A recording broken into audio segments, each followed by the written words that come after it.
Captaincy task గురించి start అయిన వెంటనే ఓనర్స్ వాళ్ళ బుద్ధి చూపించేసుకున్నారు. బాటిల్స్ అన్నీ తీసేసి కనీసం వాటర్ కూడా వాళ్ళకి ఏదైనా చేయించుకుని, అంటే వాళ్ళ ఎనర్జీ డ్రైన్ చేసే ఇవ్వాలి. ఎందుకంటే 10 hours టాస్క్ అన్నప్పుడు, 10 to 12 hours టాస్క్ అన్నప్పుడు పడుకోవద్దని చెప్పి బిగ్ బాస్ చెప్పినప్పుడు, సో వాళ్ళకి ఏమేమి అవసరం అవుతాయి టు కీప్ దెమ్ అవేక్ అంటే కెఫెయిన్ కానీ, దేర్ ఎనర్జీ అప్ షుగర్స్ కానీ, కూల్ డ్రింక్స్ కానీ ఇలాంటివి ఏమైనా తాగితే కొంచెం ఎనర్జీ వస్తుంది కదా. సో అలాంటివన్నీ దూరం చేయాలనుకున్నారు. అంతవరకు నాకు ఓకే. బట్ వాటర్ కూడా తీసేసి వాటర్ బాటిల్స్ కూడా దాసేయాలి అని ఈవిల్ మెంటాలిటీ ఏంటో తెలీదు. మీకు హ్యుమానిటీ ఉంది అంటే మాకు లేదా, మమ్మల్ని ఎందుకు అలా పోర్ట్రే చేస్తున్నారంటారు. కానీ ఒకరు మిమ్మల్ని పోర్ట్రే చేయక్కర్లా. మీలో గొప్పతనం ఏంటంటే మీ చెడు బుద్ధులన్నీ మీకు మీరే బయట పెట్టుకుంటారు.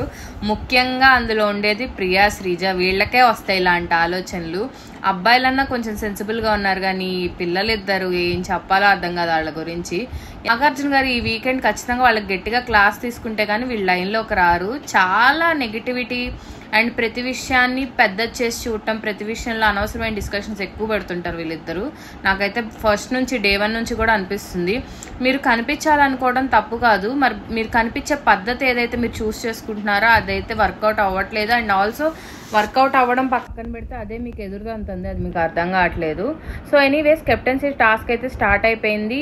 ఓనర్స్కి ఒక అడ్వాంటేజ్ ఇచ్చారు, లైక్ వాళ్ళు 10 hours మెల్కొని ఉండాలి. వాళ్ళ టైమరు 10 hours ఉంది. సో వాళ్ళు ఎప్పుడైతే 0కి వెళ్తారో వాళ్ళు గెలుస్తారు ఇఫ్ వాళ్ళు వెళ్తే కనుక. అండ్ టెనెంట్స్కి ఒక డ్రాబ్యాకింగ్ ఏంటంటే వాళ్ళకి 12 hours టైం అనమాట. సో వాళ్ళు చేసే ఒక్కొక్క టాస్క్ని బట్టి వాళ్ళ టైం తగ్గుతూ ఉంటుంది. ఎవరిది టైమర్ అయితే ఫస్ట్ 0 అయిపోతుందో వాళ్ళు కెప్టెన్సీ కంటెండర్స్ అవుతారు. ఫస్ట్ టాస్క్ వచ్చేసి ఒక వీల్ని అయితే అరేంజ్ చేశారు. ఆ వీల్లో ఓనర్స్ టీం నుంచి, టెనెంట్స్ టీం నుంచి కూడా 5 members రావచ్చు. వచ్చి ఒక హ్యాండ్తో మాత్రమే వీల్కున్న రాడ్స్ లాగా ఉన్నాయన్నమాట. స్టిక్ని పట్టుకోవాలి, హోల్డింగ్ స్టిక్ లాగా.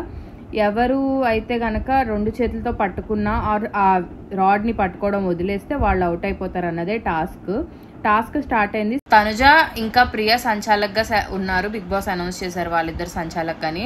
అండ్ అలా సంచాలక్ అని చెప్పినప్పుడు వాళ్ళిద్దరు కొన్ని సెట్ ఆఫ్ రూల్స్ చెప్తూ, తనుజ ఒక తప్పు పని ఏం చేసిందంటే, మీరు అరవకండి, మాట్లాడకండి, మేము గేమ్ మీద కాన్సన్ట్రేట్ చేయాలా, మీ అరిచేదాని మీద కాన్సన్ట్రేట్ చేయాలా, మేము ఫోకస్ చేయలేము అని చిన్న హింట్ అయితే ఓనర్స్కి ఇచ్చేసింది తనకు తెలియకుండా.